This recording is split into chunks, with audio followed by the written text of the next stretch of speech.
थे, तो नहीं सर मैं इंप्रूव करना चाहता हूँ। नहीं नहीं तेरा अच्छा है, मतलब नहीं सर मैं इंप्रूव करना चाहता हूँ। बोलता है हाँ अगर तू इंप्रूव करना चाहता है तो ठीक है, लेकिन खराब नहीं है तेरा कम्युनिकेशन स्किल्स। मतलब ठीक है सर। अब मैंने कुछ नहीं किया, मैं बस आंख बंद करके शांत हो गया। मैं अंदर गया, तो मैंने जब गेट खोला तो मैंने तेजी से गेट खोल दिया। अब बोलता है you are a well built person, if you hit the door like this then door will be broken. Good evening everyone. आज हमारे साथ अभिनव है और अभिनव के बारे में आपको बताऊं। अभिनव एसएसबी से 4 टाइम रिजेक्टेड है, 3 times conference out and 1 time screened out. And Abhinav is a very energetic guy, super energetic guy, and he has means tremendous experience of attending SSB in Prayagraj. So today Abhinav हमारे साथ है अपने कुछ funny experiences share करने को, अपने कुछ valuable experiences share करने को। तो welcome Abhinav to the heavy repeaters. So hi Pradeep. Hello. तो अभिनव के बारे में बेसिकली मैं बताऊं तो we both met in 19 SSB in Prayagraj, and unfortunately both of us get out from there, conference out from there, and today we are here to share our valuable experiences with all of you guys. So अभिनव, जब तू SSB में गया तो first 2 SSB जो थी उसमें तो conference out हुआ था और बीच में एक बार टेक्निकल एंट्री में स्किन आउट। ओके, उसके बाद लास्ट एसएसबी जो तेरी थी उसमें भी एनडीए में तो स्क्रीन आउट हो गया था। तो हाँ भाई, पहले तो ये बता कि लास्ट एसएसबी में तूने ऐसी क्या गड़बड़ी की कि तू स्क्रीन आउट हो गया एनडीए की एसएसबी में स्पेशली। स्पेशली एनडीए के एसएसबी में ओआर भी मेरा फर्स्ट सेकंड वाला सेकंड पेपर जो ओआर का होता है वो उसमें मैं अच्छा परफॉर्म नहीं कर पाया। क्या हो गया कि उस टाइम मतलब एक वर्ड था ओमिट, और देख भाई क्या मतलब अनफॉर्चुनेटली मुझे ओमिट का मीनिंग याद नहीं आ रहा था भाई, होता क्या है मीनिंग इसका। और वैसे 6 क्वेश्चन थे ओमिट वाले, ओके। और लास्ट में जब 2 मिनट बच रहे थे तब मुझे याद आया। अब आके तुरंत साइकोलॉजिस्ट पेपर ले लिया। अब भाई उस टाइम के कारण मेरा पूरा परफॉर्मेंस हैम्पर हो गया। फिर बात आती है जीडी की। हाँ। जीडी के टाइम मैंने इस मार्केट में पार्टिसिपेट कर दिया। वही मतलब कि एक वहां से स्टार्ट हुआ, ओआर से। ओआर से स्टार्ट करने के कारण मैं ज्यादा टेंशन में आ गया, नहीं भाई हाँ। ओआर सही नहीं गया है, अब क्या होगा। आगे जाके मैंने स्टोरी अच्छी लिखी, मैंने नरेशन अच्छा किया, लेकिन फिर मैं जीडी में भी पार्टिसिपेट कर गया, वो भी फिश मार्केट में। ओके। तो यही यहाँ था प्रॉब्लम। पे यहाँ पे तुझे लगा कि तेरे रिजेक्शन के चांसेस बढ़ गए। हाँ हाँ भाई, बिल्कुल बिल्कुल। ओके। लेकिन फिर भी मतलब जीडी के टाइम में भी लग रहा था कि नहीं भाई होना तो है, लेकिन उसी उसी उसी मतलब अनफॉर्चुनेटली उसी में मैंने भी पार्टिसिपेट कर दिया फिश मार्केट में, चिल्लाने में ओके। हम लोग जानते हैं कि this is not an official like quality that you are making fish exactly. Market in the हाँ ग्रुप बिल्कुल डिस्कशन। बिल्कुल, तो तू भी फिश मार्केट में पार्टिसिपेट करके तू भी अपने पॉइंट्स बीच में डाल रहा था चिल्ला के, है ना। ओके, ये भी एक रीजन है तेरे हाँ एग्जैक्टली। रिजेक्शन का। बाकी ओआईआर में भी थोड़ा परफॉर्मेंस तेरा डाउनफॉल रहा हाँ पिछले पिछली बार के मुकाबले। बिल्कुल। Okay, no problem. अभी ना चल, ये तो तू यहाँ पे एनडीए में तूने लास्ट एसएसबी में एक गलती की। बाकी जब तू स्क्रीन इन हुआ था तो तब तूने मतलब क्या ऐसा किया था कि तू स्क्रीन इन हो गया इजीली 2 टाइम्स कंटिन्यूअसली वो भी। तो फर्स्ट टाइम का बात है जब मैं दिसंबर 2020 में गया। हाँ। उस टाइम मतलब मेरा बस एक मोटिव था अच्छा, तेरा वो स्क्रीनिंग तो होना है भाई। तेरा वो वाला एसएसबी फर्स्ट एसएसबी था जो तूने मेरे साथ अटेंड की थी। नहीं वो सेकेंड एसएसबी अच्छा, था। वो सेकंड एसएसबी था। फर्स्ट 2020 में था दिसंबर में। ओके। अब उसमें मेरा बस एक मोटिव था कि भाई इतना लगेज लेके मैं यहाँ पे आया हूँ, कैसे भी करके स्क्रीनिंग तो होना है। अब स्क्रीनिंग के लिए मैंने बहुत प्रैक्टिस की थी। मैंने ओआर के बहुत सारे सेट लगाए। मैं मतलब घर में बस वो शुरुआत के 2 3 4 लाइन होता है, gentleman what I perceive from the picture इतना बार मैंने बोला, इतना बार बोला कि मेरे मुंह पर बैठ चुका था। अब जीडी का बात आता है, तो जीडी में मैं मेरा बस एक मतलब एक क्या उसको बोलते हैं, तो एक स्ट्रैटेजी थी मेरी। सिंपली क्या करना है कि बस मतलब फ्लो के साथ जाओ, तुम अपने ग्रुप के फ्लो के साथ जाओ। सबसे पहले थीम पे जाओ, थीम बनाओ। अगर 4 5 बंदे एक थीम बोल रहे हैं तो अब तुम उसी के थीम को लेके चलोगे तो तुम एक साथ थीम पे जाके पहुंच जाओगे। क्योंकि जीडी का क्या है, तुमको ओवरऑल स्टोरी, ओवरऑल थीम लाना है, निकालना है। और एग्जैक्टली। क्या होता है कि जब हम रिपीटर वाले ग्रुप में होते हैं तो बहुत प्रॉब्लम होती है, लेकिन फ्रेशर वाले में उतना प्रॉब्लम नहीं होता, क्योंकि हाँ। बंदे बोलते ही नहीं है, बहुत कम बंदे बोलते हैं। अगर दैट्स उसमें तुम अपना पॉइंट पुट कर रहे हो, अब अगर उसमें तुम अपना पॉइंट पुट कर रहे हो, थीम तक ले जा रहे हो, तो बहुत simply then GD will be very easy for the freshers. Okay, तो तो जीडी में यही तेरा ये, स्ट्रैटेजी था मेरा फर्स्ट टाइम। ओके, ये तेरा स्ट्रेटजी था, जीडी में अच्छे से पार्टिसिपेट करो, फ्लो के साथ चलो है, हाँ एंड यू विल हाँ, श्योरली गेट इन। और फ्लो के साथ चलो, ओआर का प्रैक्टिस कर लो थोड़ा जाने से पहले, और नरेशन नरेशन और नरेशन स्टोरी तो भाई, स्टोरी तो अच्छा से बस पिक्चर ऑब्जर्व करना है, मतलब थोड़ा थोड़ा माइनर माइनर, जैसे कि मान लो कोई पिक्चर है जिसमें तुम्हें दिखा रहा है कि कोई पोस्टमैन जा रहा है, ठीक है, तो पोस्टमैन जा रहा है, लेकिन तुम्हें ये भी बैकग्राउंड भी देखना है कि बैकग्राउंड में क्या है, जैसे बैकग्राउंड एग्जैक्टली, टाउन का है, बैकग्राउंड कंट्री साइड का है, तुम उसको अपने स्टोरी में इन्वॉल्व करो, स्टोरी उसके हिसाब से बनाओ, और जब स्टोरी तुम्हारे पिक्चर के हिसाब से बनेगी तो फिर बिल्कुल थीम भी मैच करेगा दूसरे बंदों से, और और हाँ थीम इस मैच करेगा में भी अच्छे से पार्टिसिपेट कर सकते हो। एग्जैक्टली, और स्क्रीनिंग में एक बात ये भी है कि एक बार हमारे को पिक्चर दिखाई गई थी यहाँ प्रयागराज में, तो उसमें क्या हुआ उस पिक्चर में कि एक बंदा दिखाया गया था, तो बहुत से बंदों ने उसको डॉक्टर कंसिडर कर लिया कि he is a doctor, but उसके गले में कोई भी स्टेथोस्कोप नहीं था या कुछ भी ऐसा चीज नहीं था जिससे हम उसको डॉक्टर कंसिडर कर सकें। अगर मान ले ये मैं सारी व्यूअर्स को बोलना चाहूंगा जितने भी डिफेंस एस्पिरेंट है, अगर आपको लग रहा है कि नहीं वो डॉक्टर नहीं था, और लगातार 5 to 6 बंदे उसको बोले कि डॉक्टर था, तो एक बार तुम बोल दो कि भाई उसके गले में कुछ भी स्टेथोस्कोप नहीं है, कुछ भी ऐसी चीज नहीं है कि एग्जैक्टली, जिससे हम उसको डॉक्टर आइडेंटिफाई कर सकें। अगर इसके बाद भी ग्रुप नहीं मान रहा है तो फिर ग्रुप के साथ चले जाओ, लेकिन अपना एक पॉइंट बोल दो कि हम उसको डॉक्टर कंसिडर नहीं कर सकते क्योंकि उसके गले में स्टेथोस्कोप या कुछ भी ऐसी चीज नहीं है। बिल्कुल बिल्कुल बिल्कुल, बिल्कुल। ये मेरा पॉइंट था, और मैं भी जब भी या स्क्रीनिंग में हूँ। प्रदीप, ये है ना कि तुम्हें दूसरों के साथ जाना है, लेकिन खुद को मत खो दो उनमें। ये अगर एग्जैक्टली, तुम देख रहे हो किसी चीज को जेन्यून है, तो वो जेन्यून पॉइंट तुम बोलो, बोलो, लेकिन ऐसा नहीं करना है कि मतलब बिल्कुल अगेंस्ट जाना है, तुमको ग्रुप को साथ लेके चलना है। तो ग्रुप को साथ लेके चलना है मतलब, अगर एक बार बोल दो, अपना पॉइंट पुट कर दो जो तुम सोच रहे हो, अगर उसके बाद भी तुम्हारा ग्रुप दूसरे डायरेक्शन में जा रहा है, तो तुम भी उसके साथ जाओ, डायरेक्शन के बिल्कुल, साथ जाओ, क्योंकि डायरेक्शन ही तुमको पकड़ो, ग्रुप में बिल्कुल, काम करना है। बिल्कुल, defence force is all about हाँ, brotherhood, always you have to work in all a team. All about team, yeah exactly, अपना जेन्युइन पॉइंट बोल दो सिंपली, और अगर नहीं मान रहे तो ग्रुप के साथ भी निकल दो। और जनरली ऐसा होता है कि कोई भी बिल्कुल कॉमन बिल्कुल स्टोरी नहीं आती, 4-5 मिनट वो रखते हैं, उसके बाद वो आउट बोल देते हैं, जाओ। बस बिल्कुल ये स्क्रीनिंग का आई गेस, और नरेशन अपनी टॉप क्लास रखो, और उन 5 मिनट में तो प्रिपरेशन करनी चाहिए, नरेशन टॉप क्लास होनी चाहिए अब जहाँ अब पे तुम अब कॉन्फिडेंट। नरेशन नरेशन का है प्रदीप, नरेशन का मेरा ये स्ट्रैटेजी है कि मतलब तेरी स्टोरी जितनी छोटी रहेगी, जितनी क्रिस्प रहेगी, तुम छोटे स्टोरी में थोड़े अच्छे अच्छे पॉइंट पुट करो, लेकिन तुम्हारी स्टोरी 8-10 लाइन से ज्यादा की नहीं होनी चाहिए, क्योंकि ऐसे में नरेशन तुम्हारा बहुत हार्ड हो जाएगा अगर 12-13-14 लाइन है तो। लेकिन अगर 8 to 10 लाइन है, then narration will be very easy, क्योंकि तुम एग्जैक्टली, 1 मिनट से कम में अपना नरेशन पूरा कर सकते हो, और एट टू और टेन 1 मिनट से लाइन कम में नरेशन, इनफ है, 8 to 10 बिल्कुल, लाइंस तो इनफ है आई गेस। हाँ, मोर देन इनफ। ओके, चल ये तो हो गया स्क्रीनिंग वाला पार्ट उस समय। तो तूने ऐसे इंटरव्यू में इसके बाद अगर हम देखें, चल इंटरव्यू में मतलब तूने ऐसा क्या मिस्टेक किया था अभिनव? यार यार, फर्स्ट टाइम मुझे तो इंटरव्यू में मिस्टेक नहीं लगा यार, लेकिन मैं कुछ कुछ पॉइंट मतलब झूठ बोल दिया मैं। अब जैसे कि उसने पूछा एक क्वेश्चन, उसने मुझसे पूछा कि भाई तूने तो एक ड्रॉप ले लिया। अब मैंने तो ड्रॉप लिया था जेई के कारण। अब मैं उसे बोल रहा है, सर मेरा जेई नहीं निकल पाया। तो क्यों नहीं निकल पाया? सर मुझे डेंगू हो गया था। अच्छा, डेंगू हो गया था, तो बहुत लगता है फीवर हो गया था तेरे को। बोले यस सर। कितना दिन तू एडमिट था हॉस्पिटल में? मैं बोला सर 1 महीने। तो बोलता डेंगू में? बोला बोले यस सर डेंगू में सर 1 महीने। तो सर डेंगू के कारण सर 3 महीना में फिर 3 महीना में इलनेस झेल रहा था सर। तो बोला ओ रियली हाँ, रियली, तब तो बहुत सीवियर हो गया होगा। अब यहाँ से मतलब वो समझ गया ये बंदा झूठ बोल रहा है। बिग, अब क्या हुआ कि मतलब बहुत बहुत सारे ऐसे पॉइंट्स थे, मतलब first time interview was good. I consider that interview was very good because I was not feeling any pressure. अब भाई क्वेश्चन कैसे देख पूछता है वो इंटरव्यूइंग ऑफिसर? पहले पूछता है जनरल पॉलिटिक्स से क्वेश्चन, जियो पॉलिटिक्स से। जियो पॉलिटिक्स से पूछते पूछते वो बोलता है अब तो तुम 12th पास कर लिए हो, अब तो तुम्हें बाइक का जरूरत होगा, अब तो कॉलेज जाने लगे हो। अब पापा अगर तुमको बोलेंगे कि हम तुमको बाइक नहीं दिलाएंगे तो क्या करोगे? मैं बोलता मैंने सोचा भाई क्या करना है। सर मैंने ऐसे बोला, सर मान जाऊंगा सर। वो उसके बाद वो स्माइल करने लगा, मान जाओगे? सही में मान जाओगे? अब तो बड़े हाँ, हो गए हो, बाइक तो चाहिए ही चाहिए। नहीं सर एग्जैक्टली, मान जाऊंगा। अब वो बोलता है, अब देख भाई वो मैथ मैथ कैसे, रीजनिंग टाइप क्वेश्चन, ठीक है कोई बात नहीं, मैं तुझे 70,000 रुपीज दूंगा।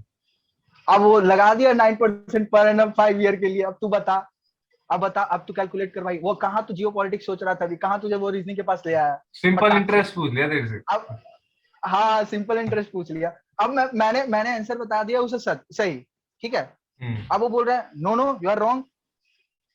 मैं सोचा भाई सच में रॉन्ग हो गया।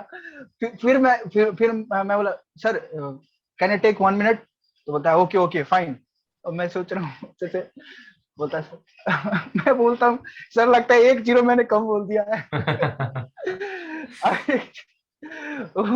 फिर बोलता है कि no no I think that you you were right at first. बोले sir I think that I was right, yes sir I was right sir. ऐसे करके मैं बोल रहा हूँ उसके साथ। फिर क्या होता है, वो मुझसे पूछता है कि what is your weaknesses. Okay. मैंने उसे बोला sir I think that my communication skill is not so well. बोलता है एग्जैक्ट। कि नहीं भाई तेरा तो कम्युनिकेशन स्किल बहुत अच्छा है, मुझे तो बहुत अच्छा लगा तेरे से बात करने से। तो बोला, नहीं सर मैं इम्प्रूव करना चाहता हूँ। नहीं नहीं तेरा अच्छा है। मतलब नहीं सर मैं इम्प्रूव करना चाहता हूँ। बोलता है हाँ अगर तू इम्प्रूव करना चाहता है तो ठीक है, लेकिन खराब नहीं है तेरा कम्युनिकेशन स्किल्स। मैं बोला ठीक है सर। अब पहला इंटरव्यू तो मेरा बहुत अच्छा गया था। और पहला इंटरव्यू का भी एक अलग स्टोरी है भाई। अब देख देख मैं बताता हूँ। मैं था बहुत nervous because it was my first interview. मैं वेटिंग रूम में वेट कर रहा था। मेरे बाद चेस्ट नंबर 8 वो आया। बोलता है भाई नर्वस फील मत करो। बोला भाई नर्वस फील तो भाई होगा ही, मेरा इंटरव्यू है, अब तेरा तो मेरे बाद है। तो बोलता है नहीं भाई तुम मेडिटेशन करो। 2 मिनट में इंटरव्यू मेडिटेशन। नहीं भाई फोकस तुम्हारा बढ़ जाएगा। मुझे फोकस बढ़ जाएगा, ठीक है करते हैं भाई। अब मैंने जब आंख बंद किया वो बोलता है अब तुम सोचो तुम किसके लिए यहाँ पे आए हो। अब मैंने कुछ नहीं किया, मैं बस आंख बंद करके शांत हो गया। मैं अंदर गया तो मैंने जब गेट खोला तो मैंने तेजी से गेट खोल दिया। अब अब बोलता है you are a well build person, if you hit the door like this then door will be broken. हम बोले सर सॉरी सर। तो ये था मेरा फर्स्ट इंटरव्यू का एक्सपीरियंस। ओके। सेकंड तो इंटरव्यू, अच्छा ये बता, वो बंदा रिकमेंड हुआ नहीं जो तेरे से बोला था मेडिटेशन कर? हाँ वो बंदा 2 टाइम रिकमेंड हुआ। उस टाइम नहीं हुआ, उस टाइम वो कॉन्फ्रेंस आउट हो गया था। ओके। फिर वो बाद में टीएस 45 में और एनडीए 146 में रिकमेंड हुआ बंदा। ओके चल, हो गया था अल्टीमेटली। हाँ ओके, तो उसके अगले। 146 में, क्यों बोल बोल। 145 में वो बंदा कॉन्फ्रेंस आउट हो गया था फिर से। 146 और टीएस 45 में वो रिकमेंड हुआ है बंदा। ओके चल, इसके बाद का तेरा जो इंटरव्यू एक्सपीरियंस था अगली एसएसबी का, वो कैसा रहा? भाई अगला इंटरव्यू तो मतलब यार मैं पुअर पुअर कंसिडर करता हूँ उस इंटरव्यू को। अब क्या हुआ उस इंटरव्यू का भी कहानी है भाई। मैं था बहुत कॉन्फिडेंट, मेरा साइकोलॉजी बहुत अच्छा गया था, मेरा ओआर बहुत अच्छा गया था, मेरा जीटीओ बहुत अच्छा गया था। जीटीओ अब तो मैं टॉप सोचा कि क्लास था। अब क्या, अब मैंने सोचा अब क्या, अब तो होना ही है रिकमेंड। और ऐसा ऐसा सारे बंदों के साथ होता है, जब तक कॉन्फ्रेंस में ना बैठो तब तक सब यही सोचता है कि हाँ भाई अब तो होना ही। मेरा तो हो ही गया, मेरे अंदर भी वही था, मैं भी ओवर कॉन्फिडेंस थोड़ा हो गया था। इसके कारण मैं गया वेटिंग रूम में, और वेटिंग रूम में एक बंदे का इंटरव्यू हुआ। वो बंदा उधर से आया, बोला भाई शील्ड खुलवा दे रहे हैं, शील्ड जो चेहरा का है ना वो बोल दे रहे हैं रख लो। तो मैं सोचा अरे रख लो, कोई कोई जरूरत नहीं है ले जाने का। ठीक है भाई नहीं ले जाते हैं। अब मैं शील्ड छोड़ के चला गया वेटिंग रूम में। जैसे ही मैं गेट से एंटर करता हूँ उसका वेयर इज योर शील्ड, ले हो गया काम। मैं नाम नहीं बोलता, क्या बोलता ना उसको। और यार अच्छा। इतना प्रेशराइज हो गया था कि कुछ दिमाग में भी नहीं आ रहा था कि क्या कौन सा चेस्ट नंबर क्या था। और साथ में तो दो दो बंदे बैठे हुए थे। एक आई थिंक दैट सीनियर साइकोलॉजिस्ट था वो, और दूसरा इंटरव्यूअर था।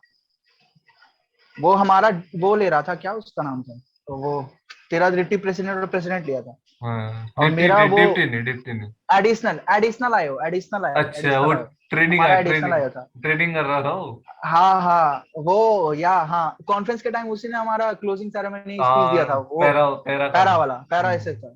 हाँ वो well build person, was a like training was में having था a very good उसमें, ट्रेनिंग physique इंटरव्यू। also। हाँ ट्रेनिंग इंटरव्यू था अब और। यार प्रॉब्लम क्या है इंटरव्यू में, मैं ये बताता हूँ। जैसे ही मैं बैठा कुर्सी पे, अब वो क्या करता है, okay Abhinav we are going to have a very formal discussion here. भाई मैं तो शांत तो होने दे भाई, शांत होने दे पहले, उसके बाद बोलना।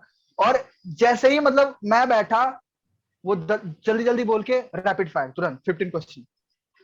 मैं भाई स्टेबल नहीं हुआ, फिर भी मैंने सोच सोच के क्वेश्चन बता दिए, एक दो क्वेश्चन छोड़ के, ठीक है। फिर बीच में वो दूसरा क्वेश्चन पूछने लगा, लगता है जियो पॉलिटिक्स से रिलेटेड। फिर वो बीच में फिर रैपिड फायर ला दिया, वो मेरा एजुकेशन वाला, मैंने उसका भी बोल दिया। फिर वो पूछता है tell me about your friend name. अब मैंने बताया दो तीन बॉय मेरे फ्रेंड थे जो कि बॉयज थे। अब वो बोलता है, अब आ रहा है भाई, अब आ रहा है, अब आ रहा है। अब आ रहा है बोलता है लाइन। कि यू आर फ्रॉम हाँ, you are from a coeducational school, या why you are having only friend who are boys. बोले ले भाई तू जा रहा है, घुस रहा है। No sir, this is not the case. I was having a friend, but when I was in 10th class, sir. After 10th class, no one was my friend who is a girl. Okay. क्यों क्यों नहीं, 12th तक तो को education में क्या क्या क्या हुआ, क्या था, बता बता हुआ क्या था। सर हुआ कुछ नहीं सर, वो थोड़ा मैं पढ़ाई में थोड़ा ज्यादा बिजी हो गया था नहीं इसीलिए तू सर उतना तू बोल देता ना sir, actually after 10th class I am just focusing on one girl not on other, so that's why. ये बोल देता तो हो जाता यार। मैं निकलने की कोशिश कर रहा है, तू मुझे बोल रहा है कि और घुस जाता तू। नहीं तूने अब क्या ये हुआ प्रदीप, मैं बोल बोल बोल। ये सच में भाई, मैं प्रदीप मैं बताता हूँ क्या हुआ। मैं बोला कि नो सर, कि मतलब दोस्ती है सर, लेकिन फिर भी उतना बात नहीं होता है। तुम कैसे मिलते थे ये बताओ हमको। तो सर मैं मिलता नहीं था, ऐसे ही स्कूल में गए तो बात हुआ, या फिर कुछ हमारा होमवर्क हुआ तो डिस्कस कर लिए फोन पे। तो बोलता अभी बात होता है। बोले सर यस सर, कभी कभी होता है। कैसे होता है, मिलते हो क्या। बोले नो सर, मिलता तो नहीं हूँ, क्योंकि राइट नाउ दिल्ली यूनिवर्सिटी में, अभी दिल्ली में है सर, तो मिलता नहीं हूँ।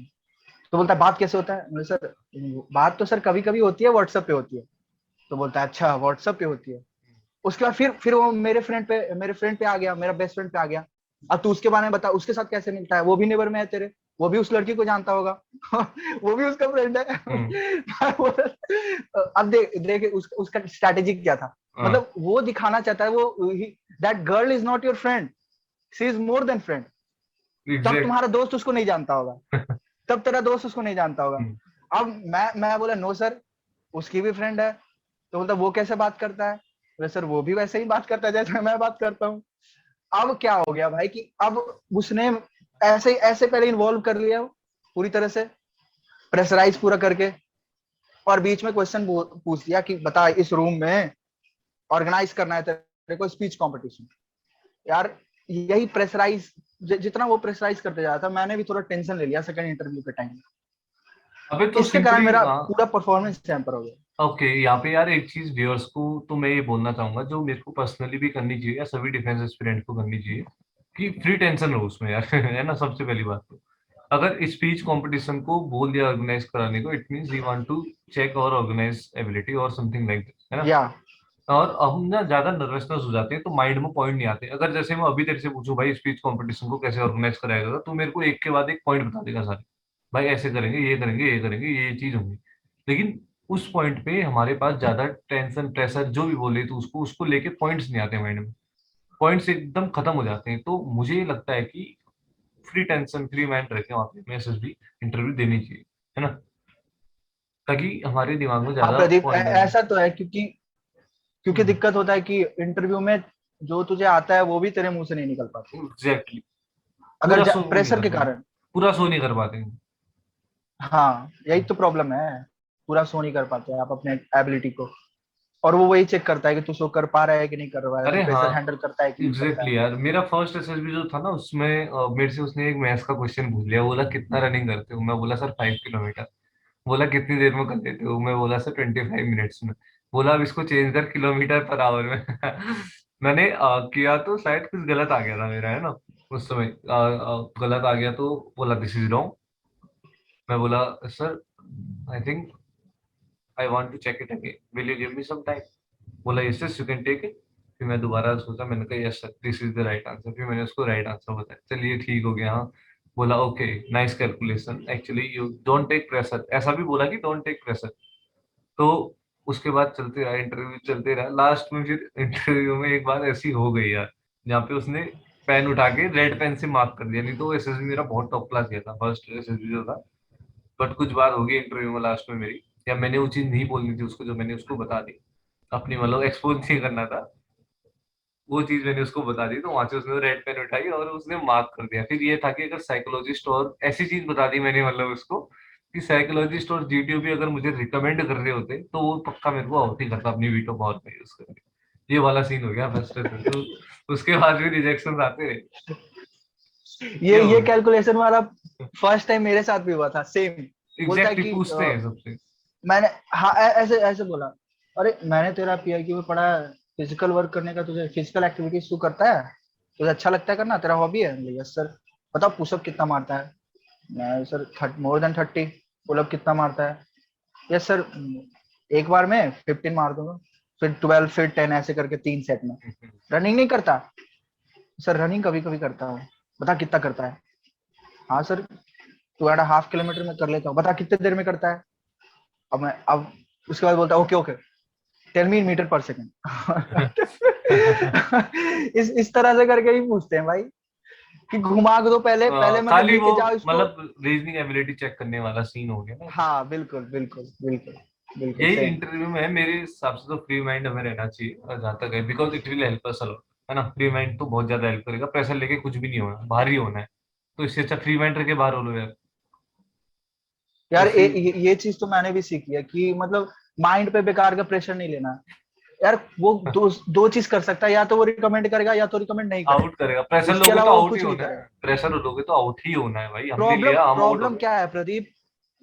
प्रॉब्लम क्या है कि हम लोग पहले से ज्यूम कर लेते हैं कि रिकमेंडेशन होना ही है, एग्जैक्टली। रिकमेंड होना ही है, और इसके कारण हम लोग फालतू का प्रेशर ले लेते हैं वही इंटरव्यू के रिकमेंड, टाइम पे। हाँ बिल्कुल वही रिकमेंडेशन का प्रेशर आ जाता है जब मेरा ये जो तू ये डेप्टी प्रेसिडेंट वाला बोल रहा है लास्ट अटेम्प्ट, है ना।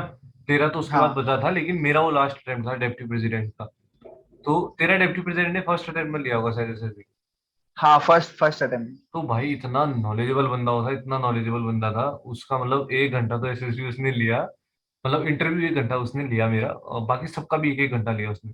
और ये समझ लो उस 1 घंटे के अंदर उसने इतनी सारी चीजें पूछी, इतनी सारी सारी चीजें उसने डिस्कस की। मीन उस समय यार बढ़िया भी गया था, मस्त भी गया था, फिर भी कहीं ना कहीं बीच में वो प्रेशर में था। और मुझे लगता है उसी से मेरा जो परफॉर्मेंस है इंटरव्यू में वो हैम्पर हुई वहाँ पे। आफ्टर दैट जिससे ऑफ कोर्स कॉन्फ्रेंस आउट तो हम हो ही गए। तो यही है कि यार प्रेशर लेके बाहर ही होना है, अल्टीमेटली बाहर ही होना है प्रेशर यार लेके। भाई फ्री माइंड रहो, इससे अब अच्छा। अब मैं डिप्टी प्रेसिडेंट के बारे में बताता हूँ। सही बात है, बिल्कुल जिसने बिल्कुल इंटरव्यू लिया था। एग्जैक्टली। हाँ मेरा मैं लिया। उसके बारे में बताता हूँ, डिप्टी प्रेसिडेंट के बारे में। अब तो हाँ चेंज हाँ, भी हो गया सर। जिसने तेरा लिया था, मैं हम्म। बताता हूँ। अब तो चेंज हो गए होंगे। मैं बताता हूँ वो कितना नॉलेजेबल बंदा है, और वो कैसे फंसाता है। वो जियो पॉलिटिक्स तुझसे पूछेगा, हाँ बता बिल्कुल। आर्मेनिया अजरबैजान के बीच में क्या हो रहा है? अच्छा अच्छा। बता आर्मेनिया का लीडर कौन है? अच्छा ठीक है। बता अजरबैजान का लीडर कौन है? ठीक है। अच्छा तू ये बता रशिया किसका साइड दे रहा है, टर्की किसका हेल्प कर रहा है? ऐसे करके वो पूछेगा। अब तो सब सारा बताते जा रहा है, तो वो फिर वो मैप पे चला जाएगा। ओके बता ईस्ट में क्या है, सर बताओ वेस्ट में क्या है, बता यूथोपिया इरिट्रिया में क्या हो रहा है। मतलब बिल्कुल इस तरह से। ऐसा नहीं है कि मतलब वो तुझे नहीं ये बताया कि नहीं नहीं बंदा तो एग्जैक्टली। बहुत बढ़िया, तू हर क्वेश्चन बताएगा, नहीं, एक क्वेश्चन तू नहीं बता मुझे, और उस वहां से मैं तुझे लेके जाता हूँ प्रेशराइज करके। ये है उसका, और वो बहुत एग्जैक्टली। नॉलेजेबल बंदा है भाई। उसके पास इंजीनियरिंग की नॉलेज है, साइंस की नॉलेज है, जियो पॉलिटिक्स की नॉलेज है, मैथ्स की अरे नॉलेज है, सीएस के कंप्यूटर क्वेश्चन पूछ साइंस की भी दिए नॉलेज है। मेरे से। बोला हाँ सी क्या बिल्कुल। हो, सी लैंग्वेज क्या है, पाइथन लैंग्वेज क्या है, सी प्लस प्लस के बारे में। मैंने बोला सर बीएससी कर रहा हूँ, सीएसबी मेरे पास एक सब्जेक्ट है। बोला अच्छा सीएसबी, ये पाइथन क्या होती है बता मुझे, मैं I am a beginner, tell me, मतलब मुझे एक्सप्लेन कर व्हाट इज पाइथन। मैंने कहा सर ये है, ये ऐसे ऐसे होता है, ये ऐसे ऐसे पाइथन लैंग्वेज काम करती है।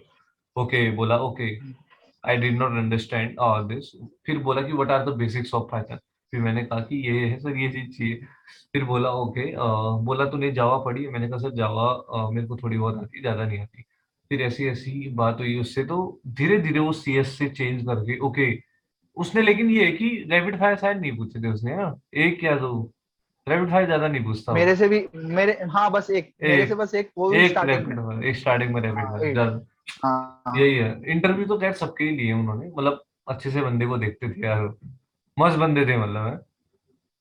ओवरऑल हाँ। पर्सनैलिटी भी बहुत ग्रेट थी उनकी। एक, और चल बिल्कुल ये बिल्कुल। तो सच इंटरव्यू क्या बात हो गया कि हमने इतनी मिस्टेक्स की।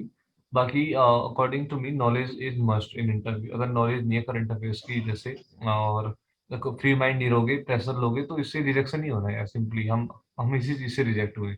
तो आई विल रिकमेंड, जो भी फ्रेशर्स के तौर पे जा रहा है तो या रिपीटर्स के तौर पे जा रहा है, do not take much pressure on mind.